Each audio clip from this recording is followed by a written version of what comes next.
है दोस्तों, welcome back to my channel. आपका स्टडीज बजट में चैनल में फिर से एक बार स्वागत है। एक और बेहतरीन लेक्चर होने वाला है। सारे कॉन्सेप्ट जो है एमएसटी सीईटी क्लियर करने वाले, और ये चैनल बना है सिर्फ एमएसटी सीईटी के लिए। और वही हमारा मोटिव रहने वाला है कि कौन से फिक्स क्वेश्चन आने वाले हैं, कौन से फिक्स वेक्टर का एक क्वेश्चन फिक्स आने रहे यार। हाँ, आ गया। वेक्टर के कौन से फिक्स क्वेश्चन आने वाले हैं वो सारे मैं बताऊंगा। और मैंने वो वीडियो देखो, जो अपने नहीं देखे वीडियो देखो यार। ये जो मूवमेंट में, ये जो महीने में जो वीडियो आएंगे वो सारे इफेक्टिव वीडियो रहने वाले हैं। कौन से भी फालतू वीडियो नहीं आने वाले हैं। देखना, आप 4 मिनट 5 मिनट देखो। आप रील स्कोर कर रहे इंस्टाग्राम की, वो मत करो, पर मेरी वीडियो देखो। कोई क्वालिटी समझेगी कि ये भाई बंदा कुछ कर रहा है वो, और हमारे लिए वो बहुत यूज़फुल रहेगा कहीं ना कहीं। अगर तुम्हारे 10 जब तुम्हारे 5-6 क्वेश्चन भी मैंने बताए, अगर वो आ गए ना भाई, समझो अगर मेरे 5 क्वेश्चन भी लग गए ना मैथ्स के, केमिस्ट्री के, तो तुम्हारा 1 से 2% बढ़ेगा, तो तुम्हारा नक्की तुमची नैया पार होऊन जाणार। तो प्लीज़ मुझे सपोर्ट करो, सब्सक्राइब करो। इतना ही मुझे सपोर्ट है, मुझे आप सपोर्ट करो, मैं आपको सपोर्ट करूँगा, पूरा सपोर्ट करूँगा। आज मैं एक और बेहतरीन कंसेप्ट लेके आ चुका है, triangular law of addition. Okay, triangular law of addition में पढ़ेंगे, ठीक है। कॉन्सेप्ट मेरे यार, आज कैमरा थोड़ा ना भीगा भीगा, ये भीगी भीगी रातों में कसं झालं का डरावर थांब थांब थांब थांब. असं नामच आहे यार, असं घालून डाला यार। हाँ ठीक है स्टूडेंट्स, अभी क्या करेंगे, हमें जो रिजल्टेंट वेक्टर है, ये जो रिजल्टेंट वेक्टर है, ठीक है, रिजल्टेंट वेक्टर ट्रायंगुलर लॉ में हमें क्यों यूज़ करते हैं रिजल्टेंट वेक्टर फाइंड करने के लिए। ये है, तुम्हें पता होना चाहिए कि ट्रायंगुलर लॉ हम क्यों यूज़ करते हैं। तो ये vector and second vector is a, ये जो वेक्टर है, ये वेक्टर और ये वेक्टर, ये दोनों वेक्टर क्या हो गए, रिजल्टेंट वेक्टर कौन सा रहेगा, ये रहेगा। ठीक है यार, डायग्राम एक अच्छे से बनी नहीं है, कोई बात नहीं।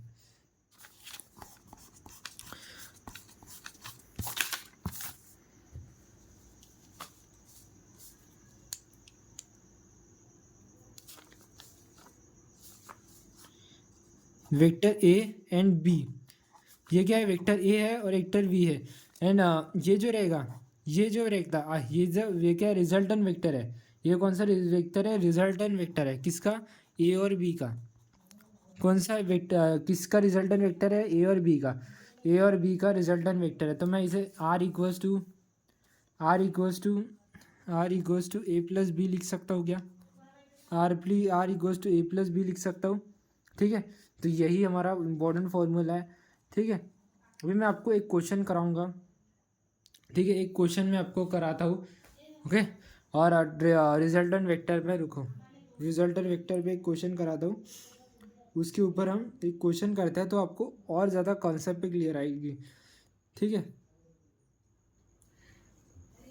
तो क्वेश्चन करते हैं, पेज ले लेता हूँ एक। रिजल्टेंट वेक्टर लेते हैं भाई, क्वेश्चन पी वाई क्यूज, हाँ ठीक है, पी वाई क्यूज लेते हैं। ठीक है, रिजल्टेंट वेक्टर, सबसे पहले आपको एक वेक्टर दिया है, a equals to 2i plus 4j plus 5k। ठीक है, और दूसरा हमें बोला है i plus 2j plus 3k। अभी इन दोनों का हमें रिजल्टेंट वेक्टर फाइंड करना है। तो रिजल्टेंट वेक्टर फाइंड करना है, हमें क्या करना है, रिजल्टेंट वेक्टर फाइंड करना है।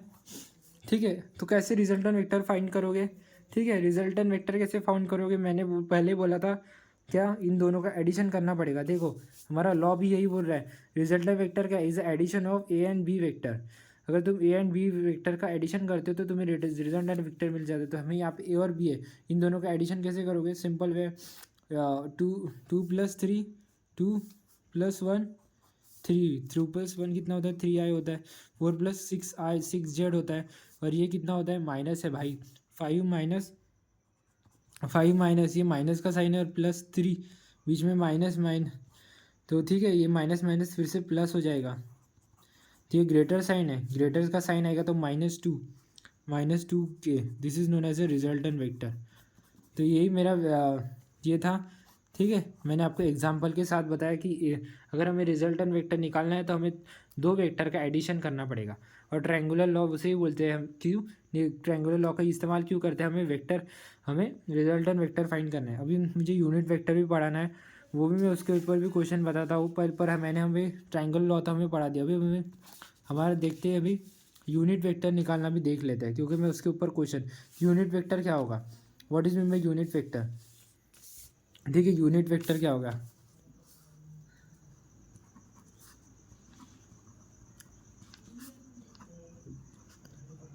What is mean by unit vector.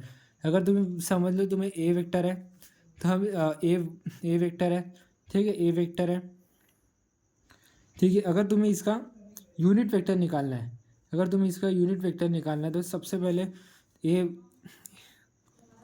ए और इसका यूनिट वेक्टर ऑफ ए और इसका मैग्नीट्यूड से तुम्हें उसे डिवाइड करना पड़ेगा। ठीक है, इसे तुम्हें मैग्नीट्यूड से डिवाइड कर देना पड़ेगा, तो तुम्हें यूनिट वेक्टर मिल जाएगा।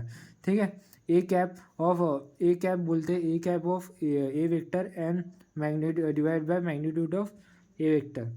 ठीक है, ए वेक्टर और इसके मैग्नीट्यूड से, किसके मैग्नीट्यूड से, ए वेक्टर के मैग्नीट्यूड से हमने डिवाइड कर दिया। तो मैग्नीट्यूड कैसे निकालना है वो भी मैं बताऊंगा, यही एग्जांपल के साथ बदलना है। अगर समझ लो क्वेश्चन, देखो डायरेक्ट तुम्हें सीटी में क्वेश्चन रिजल्टेंट वेक्टर पे नहीं, देखो मैंने जो क्वेश्चन लिया है वो मैं अभी नहीं दिखा सकता है, क्योंकि मेरे पास ज़्यादा बड़ा कंटेंट नहीं है ना यार, मैं छोटा इंसान हूँ इसलिए। तो मैं तुम्हें देखो उसमें जो क्वेश्चन पूछा है, मैंने यूनिट वेक्टर ही क्यों पढ़ा है, क्योंकि इसके ऊपर देखो उसमें क्वेश्चन कैसे पूछे, रिजल्टेंट यूनिट वेक्टर, मतलब रिजल्टेंट वेक्टर का यूनिट वेक्टर निकालना है, मतलब हमें रिजल्टेंट वेक्टर का यूनिट वेक्टर निकालना है। तो इसलिए मैं आपको यूनिट वेक्टर पढ़ा रहा हूँ कि ये क्वेश्चन पूछा है, हमने रिजल्टेंट वेक्टर निकाला है, अभी उसका हमें यूनिट वेक्टर निकालना है। तो यूनिट वेक्टर मैंने बोला था आर ब्रैकेट, अगर मैं एक सिंपल है आर आर कैप, ठीक है, सॉरी नीचे करते, अच्छे से करते, कोई टेंशन वाली बात नहीं हमारे लिए। R cap R cap equals to, अरे अरे थाम अरे काकून उडाला पे काकून उडा पोदे पोदे पोदे, हाँ हाँ हाँ, ये देखो आर, ठीक है आर है।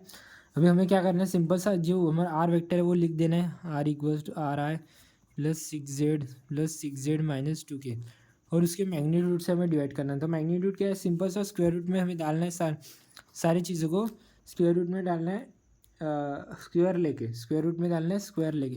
3 का स्क्वायर क्या होता है 9, 6 का स्क्वायर 36 एंड इसका होता है 4। ठीक है, R cap equals to 3i plus 6z minus two k, ये क्या होता है 49 किसका स्क्वायर होता है, 7 का स्क्वायर होता है। तो 3i plus 6z minus 2k, तो ये हमारा रिजल्टेंट वेक्टर हो गया स्टूडेंट्स, ये हमारा क्या हो गया, रिजल्टेंट वेक्टर हो गया। देखो मैंने आपको रिजल्टेंट वेक्टर भी निकालना बता दिया। रिजल्टेंट वेक्टर आर, सबसे पहले वेक्टर लिख दो, तुम्हें तो वैल्यू दी ही रहेगी क्वेश्चन में, अगर आर की वैल्यू तुम्हें रिजल्ट, ठीक है, दो वेक्टर तो दी ही रह गए, उन दोनों का हमने रिजल्टेंट वेक्टर निकाला, रिजल्टेंट वेक्टर का हमने यूनिट वेक्टर निकाला, जिस नोन एज यूनिट वेक्टर।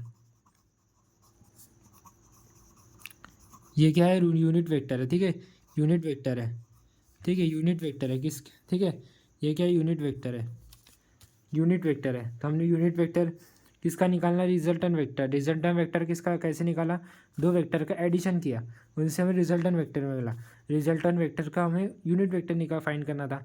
तो आर कैप इक्वल्स टू जो वेक्टर था उसके मैग्नीट्यूड से हमने डिवाइड कर दिया, तो हमने स्क्वायर रूट में सारी वैल्यू डाल दी स्क्वायर करके, और उसको ऐड करने के बाद हमें एक परफेक्ट स्क्वायर मिला 7 का।